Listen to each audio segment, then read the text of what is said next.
Hi everyone, my name is Jose Madrigal. I'm a nature and wildlife photographer out of Houston, Texas, and my primary focus as a nature photographer is on pollinators and dragonflies. So I'm here today on the lovely grounds of the Mercer Botanic Garden to share with you guys a few tips and techniques on how to capture these amazing creatures. Now, the cool thing about these tips and techniques is that they don't just apply to pollinators and dragonflies. So you can use these techniques with just about any type of photography that you want to do. So follow along over the next 45 minutes, and hopefully at the end you'll be well on your way to taking better pictures. Pictures that not only you love, but pictures that you're excited to share with your friends and family. Before jumping into the tips and techniques, I wanted to tell you guys a little bit about myself. I've been a lifelong artist. As a young child, I first got into drawing and sketching and eventually got to where I could draw photorealistically. But then in my teens, music kind of took over as my artistic passion, really got into the guitar and into songwriting. But then, as life will sometimes do, work ended up kind of taking me in a little bit of a different direction, and ended up owning my own business and started finding less and less time to pursue my artistic ambitions. But then about 10 years ago, my wife and I started being able to travel, and we really enjoyed going out west. And this kind of re-inspired my artistic side through photography. At the time, I would just take pictures on my phone, but my wife was always commenting about how much she loved my pictures and my eye for composition. And so finally, about 4 years ago, she talked me into getting me my first camera for Christmas. And it was just instant love for me. I loved being able to see what I could do by just changing a lens or by changing the settings. And of course, started doing landscape photography, but then I also started studying other types of photography, particularly portrait photography. I loved how I could change the mood and the feeling of a picture just by changing the lighting, and how you could just capture different details and different things like that through different settings. And so I continued pursuing that, but within about 7 or 8 months, my wife said, "Hey, I want you to start taking pictures of my garden." My wife is an avid gardener, and she wanted me to start taking the pictures of the flowers and the butterflies in her garden. And so, of course, was asking me, what kind of a lens do you need to do that? And so I said, you'll just get me a good macro lens. And so, of course, the next Christmas, she buys me my first macro lens, and I figured I'd take a few pictures to appease her, but then go back to my landscapes and my portraits. Well, little did I know this was really going to kind of take me in a totally different direction with my photography. And really within an hour of putting the lens on my camera, I was just in love. And I realized that I was behaving for the first time with the camera like a true artist, where I was just experimenting versus thinking about all the settings and being very technical. I was just completely experimenting, taking pictures of anything and everything, and just seeing what would happen if I did X, Y, or Z. Well, my Instagram following immediately started reacting differently to my photos, and I knew I was really onto something in the spring when the editor of Texas Parks and Wildlife magazine contacted me about using some of my pollinator photos that I had been taking for an article that they were doing.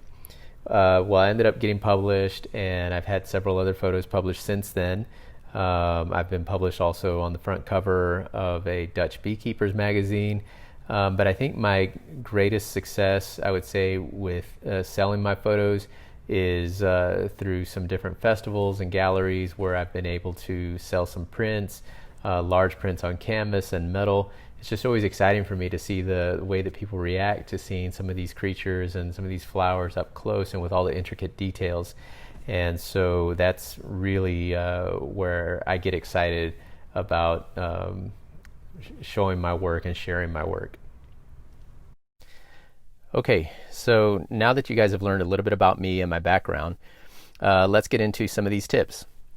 So my very first tip that I always give people when they ask me how I do it is to study the subject. Now, this doesn't mean that you need to become an entomologist and get to know every little detail about every little creature that you're going to take a picture of. But it does mean that you need to develop a bit of an awareness about their habits. Different factors like time of day, mating behaviors, patrolling a certain territory, approaching a nest or guarding a nest, visiting a popular flower, Each of these factors can help you to plan your shot and to kind of anticipate when are going to be some better opportunities to get them when they're not moving quite as fast. For example, in this first photo, we see a picture of a dragonfly with droplets of water all over it. Dragonflies are notoriously quite elusive. They don't typically like for you to get too close to them. But if you can get out extra early in the morning, like before dawn or right at the crack of dawn, a lot of times you can find them still sleeping. And you also get the bonus of being able to capture them like this with the dewdrops on their head.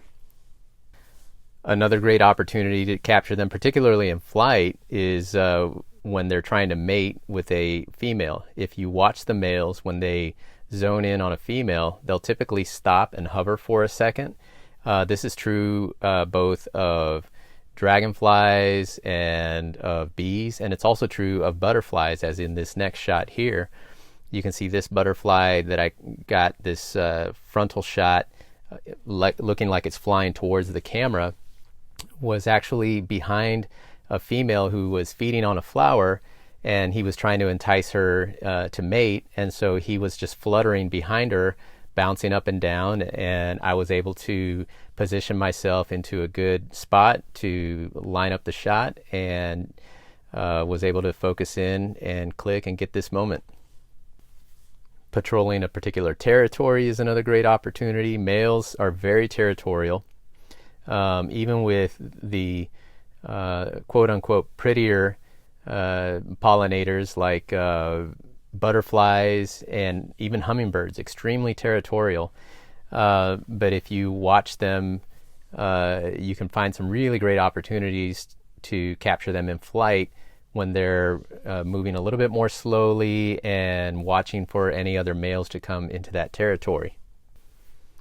Approaching a nest is another great opportunity. If you find a bee, for example, a ground-dwelling bee, typically when they are going to go back to their nest, they'll approach and they'll hover for just a second above the ground and then drop to the ground and crawl into their nest. That's another great opportunity, as long as you can find a good active nest like that, to position yourself and pre-focus so that you're ready to shoot as soon as the insect comes back.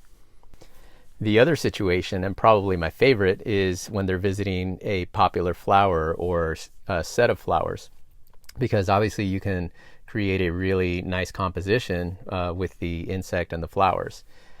Now here, you can combine some of these tips, include time of day when you're considering looking for them on popular flowers, knowing that early in the morning, a lot of times they tend to move a little bit more slowly before the heat of the day gets them moving real quickly.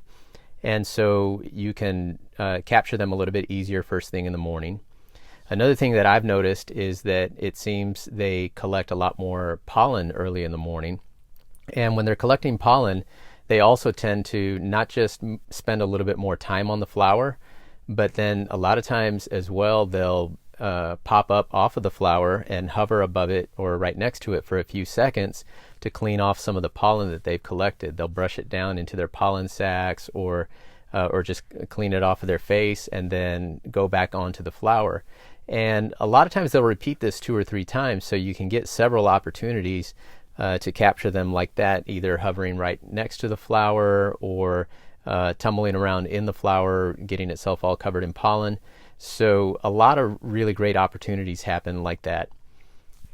Now there's no one size fits all when it comes to this, though. Each species has its own unique behaviors. There are some fairly common rules that you can apply, but for the most part, you're going to have to watch each species, and over time, you'll realize that some are going to be a little easier than others.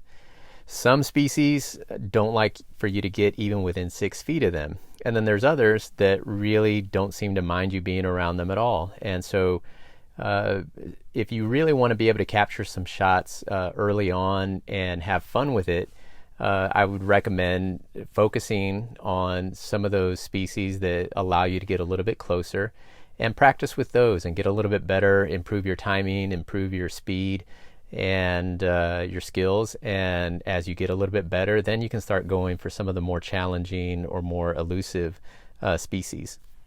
But whether it's one of the easier ones or one of the more challenging ones, you're just going to have to spend some time studying it.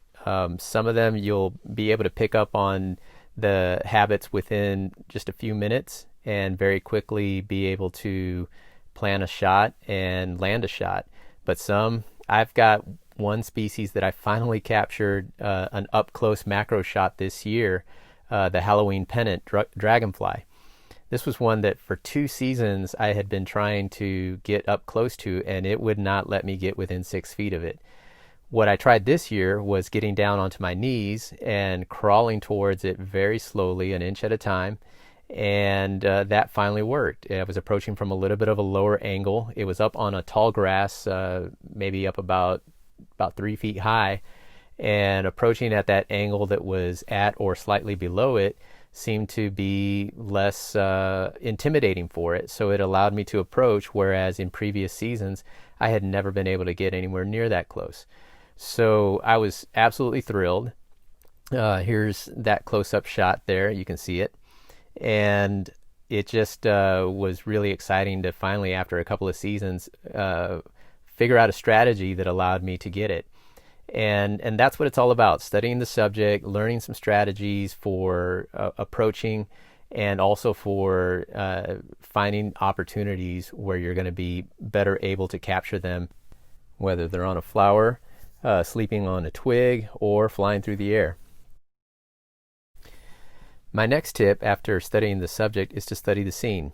This can be as important and sometimes even more important for the entire composition as studying the subject. So look through your viewfinder, ask yourself, does this scene excite you? Are there things in the foreground or in the background that are getting in the way, competing for the attention of the eye? And change some things. Try changing your point of view. Look for the way that the light is hitting the subject. Look for leading lines. That means just natural lines that kind of draw your eye towards the subject. Look for whether you can isolate the subject with just a really clean, solid background, or some type of complementary background, like in this first example photo here of the hummingbird feeding on the lantana.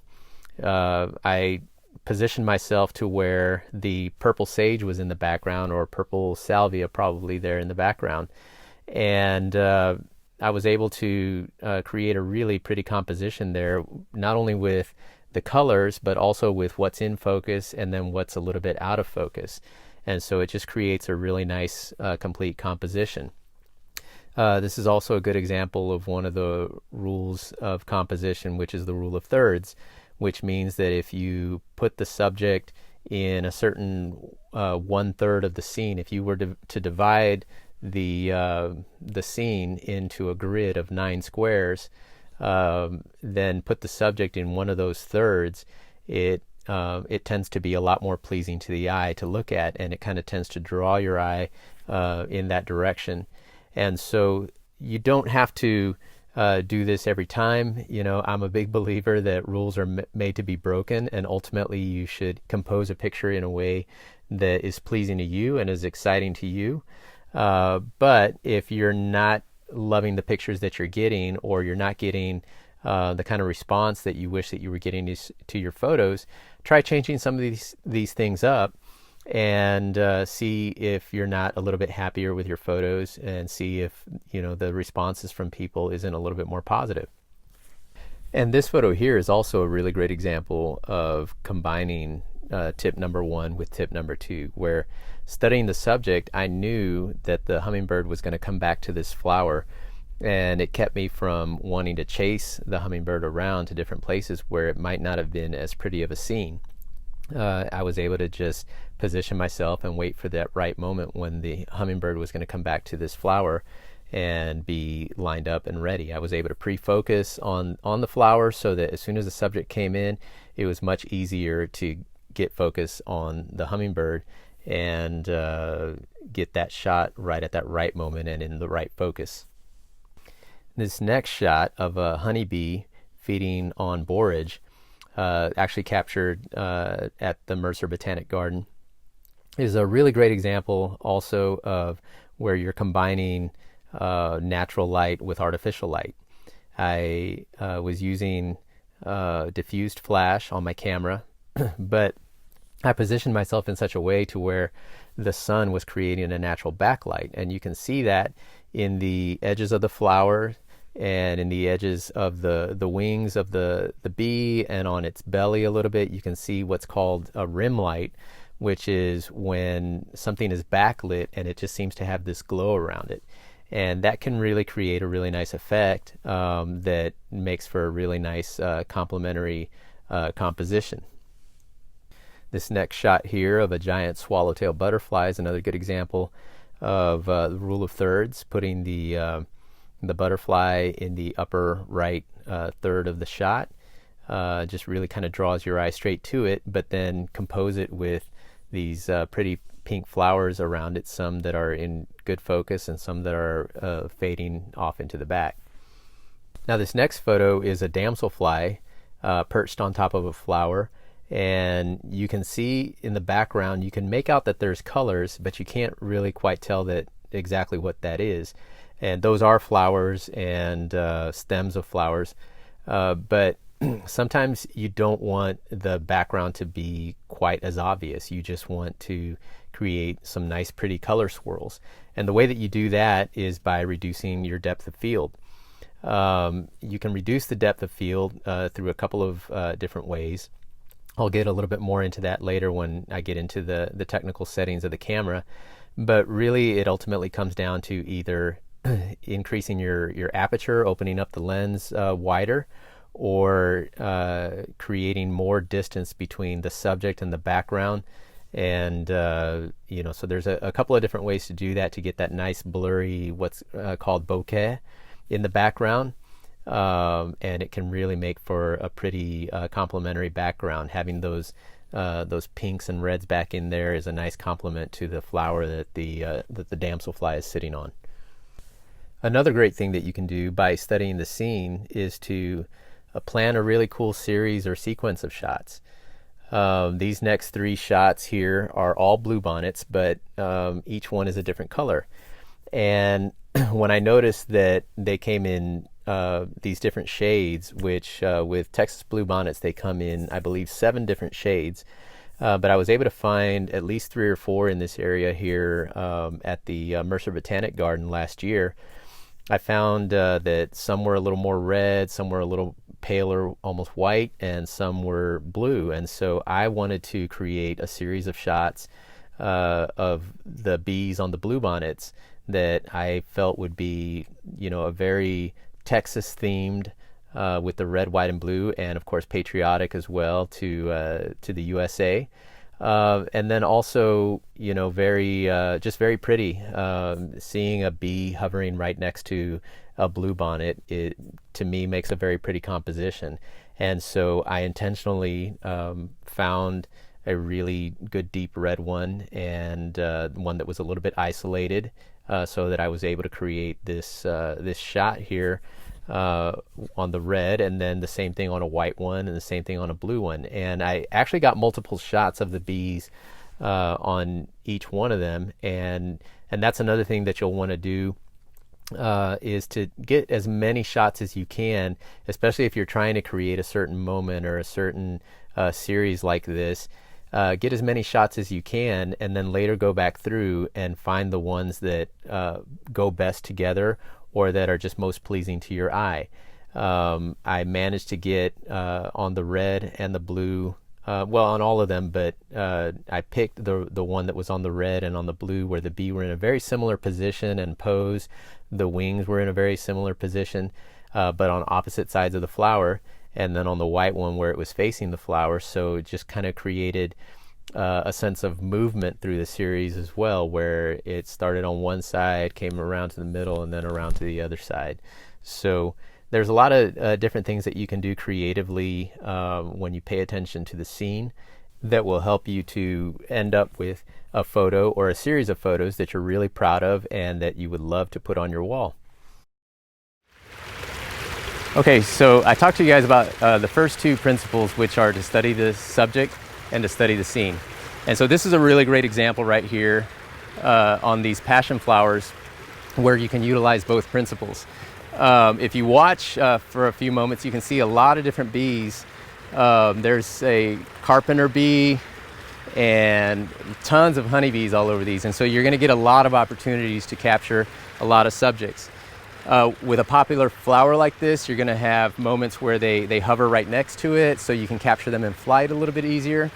Or if you wanna capture a cute shot with 2 or 3 bees on one flower, you're gonna have an opportunity for that.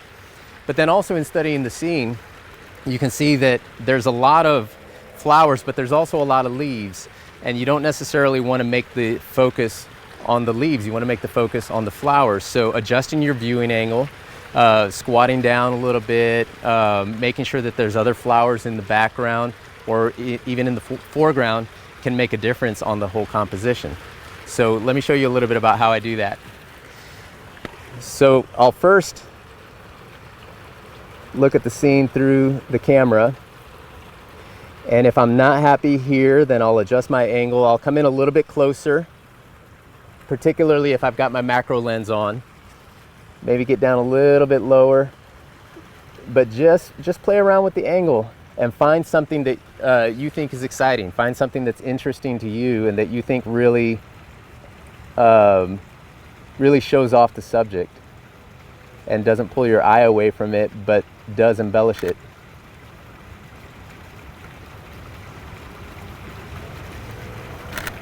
All right, now unfortunately today is not an optimal day for natural light shooting. As you can see, it's extremely overcast, and so your camera is going to want to compensate with really cranking up the ISO, which is going to make a noisy image or an underexposed image, especially if you're trying to shoot at the higher shutter speeds that I talked about. So you'll see some examples in other places in the presentation where I utilize flash, and that can definitely make a difference with an image so that it doesn't really matter what the conditions are like. But I do want to take a few pictures here and kind of give you an idea of what the difference is, so you can see how it's not quite exposed as nicely as it would be on a bright day or utilizing flash. And so as you'll see in the photo, even at 1/800th of a second, which is on the really low end of what you want to be shooting, if you want to freeze the motion of the insect, the ISO is all the way up at 6400 on my camera, which is kind of the high end of what I let it go on ISO auto, but that's still underexposed. It's still a really dark image. So like I said, waiting for a little bit brighter time of day, a little bit better conditions, or you might need to choose another day, or like I said, you can utilize flash. My next tip is to study your equipment. And all this means is to know the capabilities and know the limitations of your equipment. You can do nature and wildlife photography with just about any camera. And in fact, smartphones these days just have some really powerful cameras built into them these days, and you can really do some amazing stuff with them. But no matter what type of equipment you're using, it's going to have its capabilities and it's going to have its limitations. And so as long as you know those things, then you can focus on the type of photography that you're able to do with the equipment that you have. Having more megapixels, for example, is going to let you crop in a little bit more. If you have a full frame camera, it's also going to give you a much better dynamic range and will enlarge a lot better. Having a faster focusing camera can help, particularly with fast moving insects. Knowing the minimum focusing distance as well. Each lens, if you're using a interchangeable lens camera, each lens is going to have a minimum focusing distance, and so it will only let you get so close to the subject before it will stop being able to focus. Knowing the sharpest range of the lens can also have an impact. Most lenses are typically sharpest between about f8 and 11.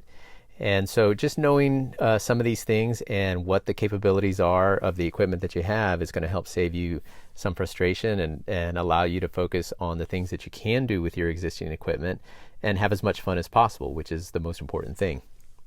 My technique for doing flight photography is, first of all, to find a good location, a spot that has a good amount of activity, and then I immediately start looking for what's going to be the best angle for the light. I typically want the sun to be behind me, but not directly behind me. I want it a little bit to my left or to my right, so that the light kind of wraps around the subject a little bit more when I capture it. Next, I'll pre-focus to a distance of about 3 to 6 feet away from me. I don't typically shoot flight photography much further away from that, at least not for insects, because if you have to crop much more than that, then you're going to lose a lot of resolution, a lot of details. So I typically try to capture the flying insects within 10 feet or less away from me. But if you pre-focus to about 3 to 6 feet, it makes it a little bit easier for you to lock in that focus when the subject comes within the range. I also adjust the exposure compensation for the background, and then I just kind of sit and wait. Sometimes it takes just a couple of minutes, but sometimes I can be out there for an hour or more waiting for that right moment when a subject is going to pause or hover for a little bit. Now, if it's a subject that I really want and it is never pausing, never hovering, then I'm going to have to chase it a little bit or track it. And when you do that, you want to turn off your image stabilization so that the camera doesn't try to fight your movement. So if you have a telephoto lens, you're typically able to switch off the image stabilization right there on the lens. Knowing the capabilities of your equipment is going to help you to make the best choices once you get out into the field as far as which lens you should be using and what settings you should have for your camera. As far as equipment, what I typically use for my flight shots, I have the Sony a7R III as my camera. I picked that because it had the best combination of megapixels, of being a full frame camera, and of having fast focusing capabilities. And then I use a 100 to 400 millimeter telephoto lens with a 1.4 teleconverter. So I end up shooting typically with my flight shots at about 560 millimeters. I like this because it lets me shoot from a distance away so I don't spook the subject. But also if you're trying to shoot a subject over the water, like with this dragonfly here, you can shoot obviously from further away and you don't have to worry about cropping as much, and so you get a much nicer shot. But I do also sometimes shoot flight shots with the 90 millimeter macro lens, as in this photo here of a honeybee that was captured in flight with the 90 millimeter lens and with diffused flash. That's a little bit harder to do. It's harder to line up a subject with such a short distance. I was less than a foot away from it, and you don't have as much room for error with triggering as well. With the telephoto lens, I typically set the trigger to continuous shutter, but when you're shooting with flash, you can't really use continuous shutter, so you just get one click. And so this is something that definitely with more practice you'll be able to do, but I would recommend that you start off first shooting in natural light and using a telephoto lens and using continuous shutter. For my settings, I typically set the aperture at f10, but anywhere between f9 and f13 is kind of that sweet spot for me as far as good depth of field and still good focusing capability and allowing in enough light that I don't have to crank up the ISO too much. Typically set the shutter at 1/1600th of a second, but I'll dial down depending on the speed of the subject and if I want more light, all the way down to about 1/800th of a second. If you go much slower than 1/800th of a second, you're going to end up usually with some motion blur, except if you're using artificial light, but that's a whole other subject, and I'll get into that at another time. But with natural light, you typically want to be at 1/800th of a second or faster. I'll set the ISO to auto and then just use the exposure compensation dial.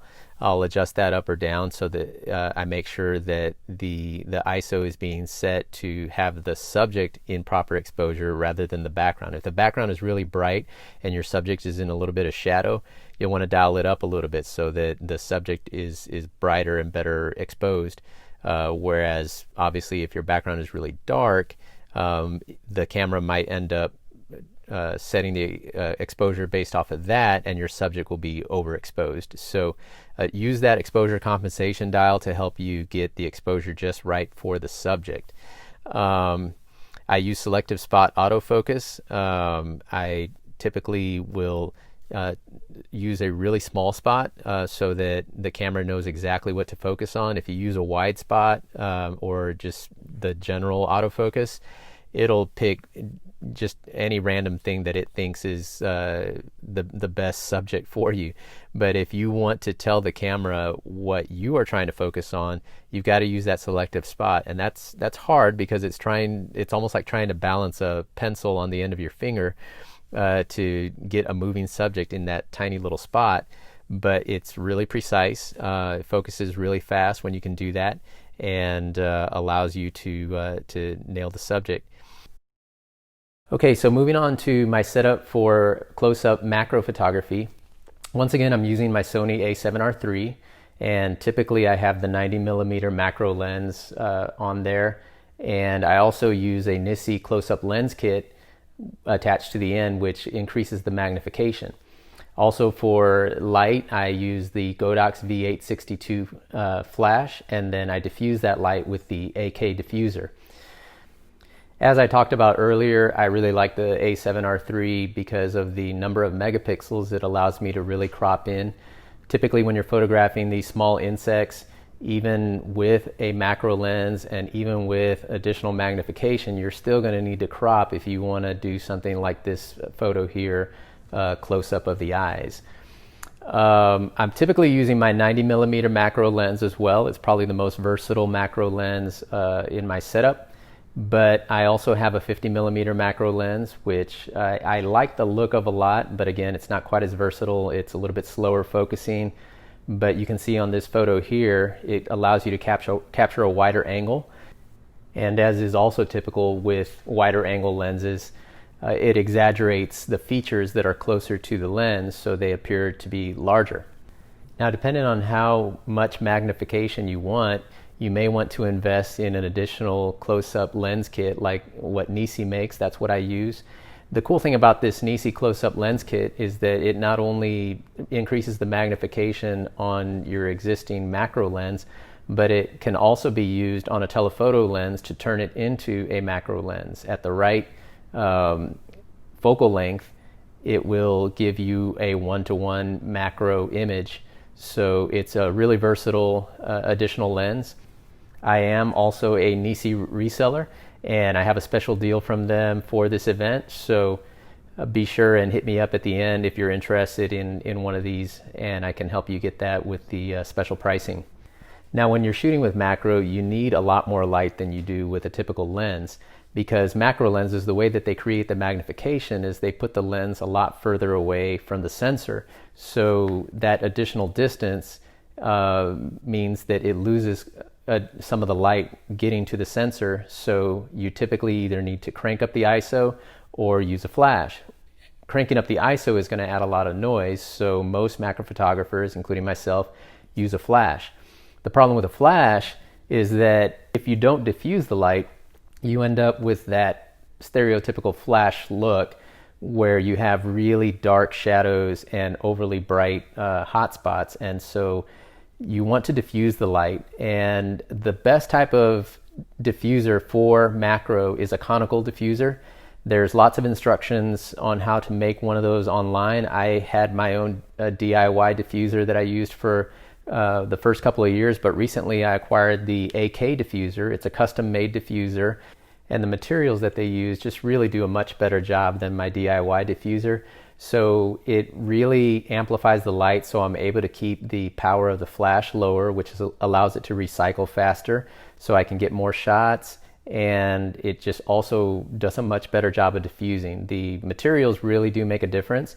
So if you're going to do one yourself, make sure that you invest in good materials, or you can contact me. I do also sell the AK diffuser now, so if you're interested in one of those, be sure to reach out to me for that, and I can help you get one of those.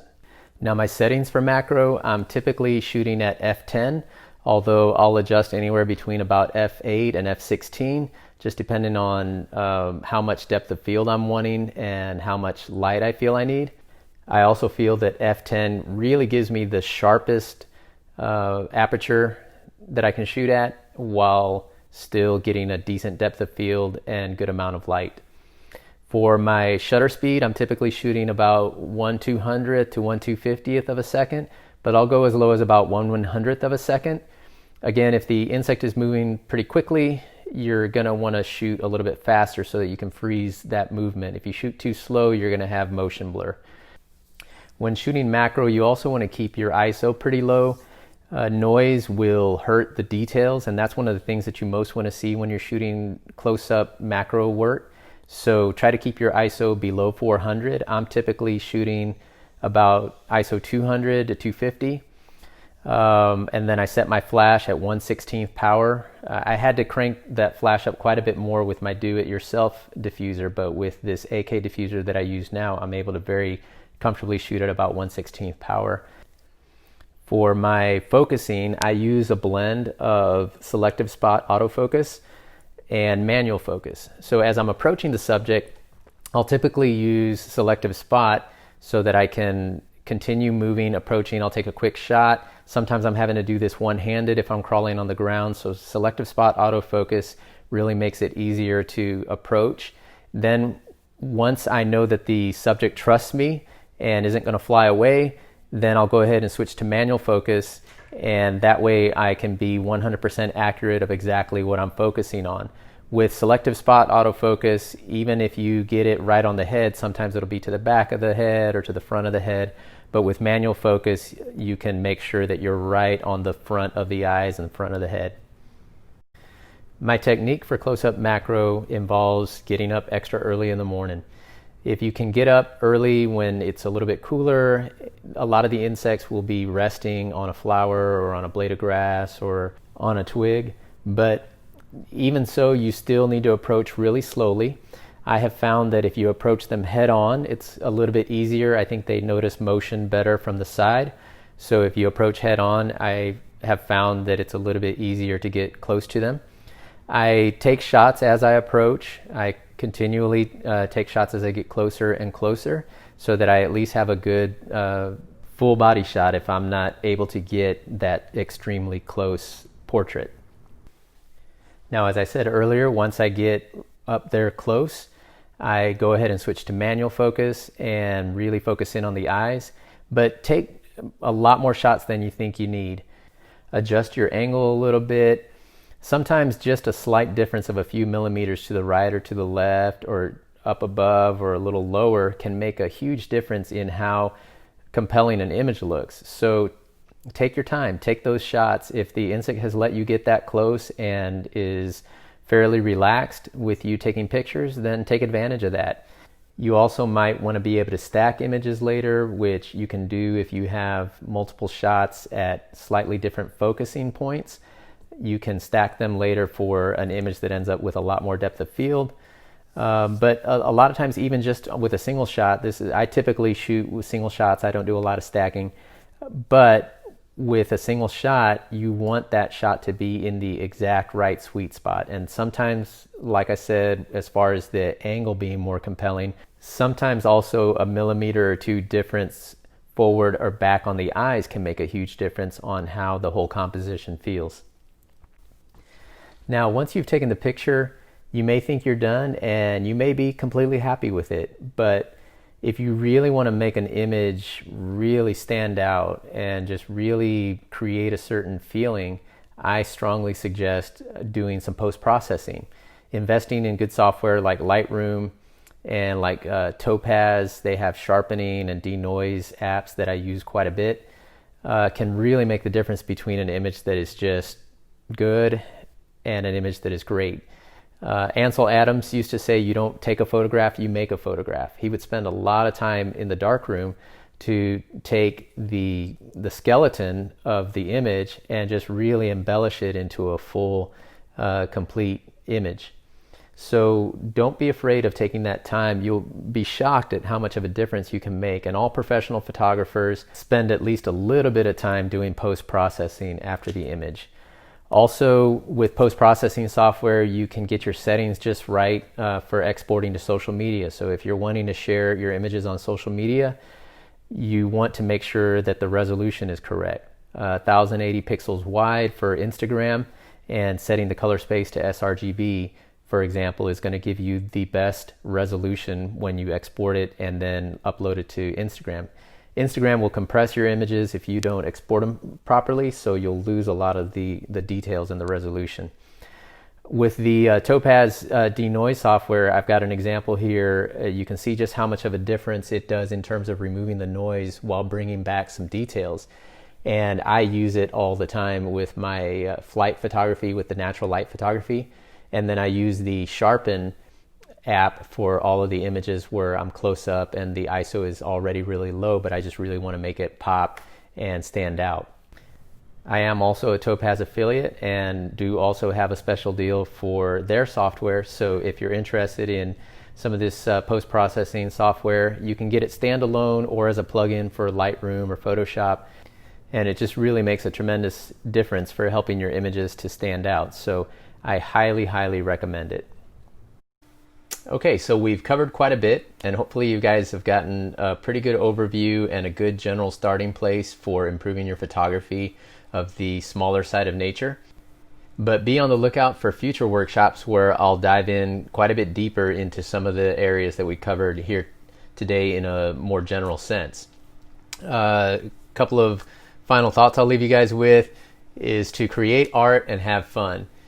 Don't get too caught up in the technical aspects of photography. It's very easy to do, and there's a lot of people out there that try to tell you your photography should be done this way or that way. But do something that you enjoy, do something that excites you with your photography. And if you're not getting the types of shots that you want, that's when you should try changing some things up and ask for advice. But don't ask for advice on what you should do. Ask for advice on how you should do it. Make sure the ideas are coming from your heart. If you're interested in buying some of my prints, I would love that. My website is pollinatorportraits.com. I do have all of the prints that you saw here in today's presentation, as well as quite a few others on there. Also, if you're interested in one of those deals that I talked about from either Topaz or Nisi, you can email me at jose@pollinatorportraits.com, and I'll reply with information about how to get each one of those. With the Topaz one, you do get a 30-day free trial, so there's no obligation to sign up for anything immediately. You can just download it, try it. If you love it and think you're going to use it, then you can purchase it later. I would also love it if you guys follow me on Instagram and Facebook. On Instagram, I'm at JMadImages, and on Facebook, I'm Pollinator Portraits by J Madrigal. I do have to admit that I spend a lot more time on Instagram than I do on Facebook, but for sure follow me on both. You can private message me, and I always respond. Sometimes it might take a day or two, but I am always willing to respond to any questions. Historically, I've been a teacher and a trainer, both as careers, and it's because I love to help people succeed. So I'm always willing to answer any questions. If you're not on social media, you can email me, jose@pollinatorportraits.com, and again, I'll respond as quickly as I can. So I hope to hear from some of you guys soon.